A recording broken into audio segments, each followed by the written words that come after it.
एक गांव में एक व्यक्ति था जिसका एक पैर नहीं था, लेकिन जब भी वो नाचा करता था गांव में बारिश आ जाती थी। इस वजह से गांव के लोग उसे भगवान का दूत मानते थे। एक बार एक शहर से लड़का आया। जब गांव वाले ने उसको ये बात बताई तो वो कहता है कि मैं तो शहर से और मैं इन सब बातों पे बिलीव नहीं करता। तो वो उसे बाबा के पास ले गए और उन्होंने बाबा को रिक्वेस्ट किया कि बाबा जी प्लीज आप अपना चमत्कार दिखाइए। तो बाबा ने नाचना शुरू किया। 1 घंटा नाचे, 2 घंटा नाचे, 3 घंटा नाचे, बारिश नहीं आई। लेकिन लगातार 8 घंटा नाचने के बाद बारिश आने लगी। तो वो शहर के लड़के ने कहा कि बाबा जी ये कैसे पॉसिबल है, आप मुझे बताइए कैसे चमत्कार हुआ। तो बाबा जी ने कहा कि मैं 2 बातों पे बिलीव करता हूं। पहला, मैं ये मान के चलता हूं कि मैं नाचूंगा तो बारिश आएगी, और दूसरा, मैं तब तक नाचता हूं जब तक बारिश ना आ जाए। यहां सीखने लायक बात यह है कि पहला अपने आप पे बिलीव रखो कि आप हार्डवर्क करोगे तो सक्सेस मिलेगी, और दूसरा, तब तक हार्डवर्क करो जब तक आपको सक्सेस मिल नहीं जाती। वर्ल्ड के 4 बड़े अरबपतियों की 4 मोस्ट पावरफुल हैबिट्स में से हैबिट नंबर 2 मैंने ली है वर्ल्ड के 3rd रिचेस्ट पर्सन और सबसे बड़े इन्वेस्टर वॉरेन बफेट से। वो ये कहते हैं कि अगर आप किसी एक बड़े आइडिया को हाँ कहते हो तो आपको 100 छोटे छोटे आइडियाज को ना कहना पड़ेगा, चाहे वो कितने भी प्रभावशाली क्यों ना हो।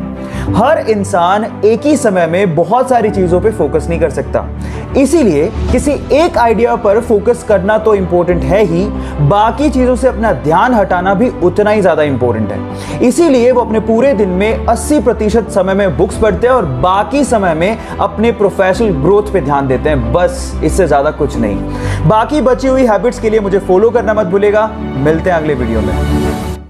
वर्ल्ड के 4 मोस्ट सक्सेसफुल अरबपतियों की 4 ऐसी हैबिट्स जिसे अगर आप फॉलो करते हैं तो शायद आप भी उस मुकाम तक पहुंच जाएंगे जहां तक ये लोग पहुंचे हैं। पहली हैबिट मैंने ली है स्पेसएक्स, टेस्ला और सोलर सिटी जैसी कंपनीज को ओन करने वाले एलोन मस्क से, and that is time block. वो अपने पूरे दिन को छोटे छोटे टाइम ब्लॉक्स में बांट लेते थे। इनफैक्ट कभी कभार तो पूरे दिन को 5-5 मिनट के छोटे छोटे टाइम ब्लॉक्स में बांट लेते थे ताकि हर एक 5 मिनट की प्रोडक्टिविटी निकाली जा सके। Guys remember this thing, time is money. अगर आप इस चीज पे बिलीव करते हैं तो एक दिन आप भी सक्सेसफुल हो ही जाएंगे। बाकी बची हुई 3 हैबिट्स के लिए मुझे फॉलो करना मत भूलिएगा। मिलते हैं अगले वीडियो में।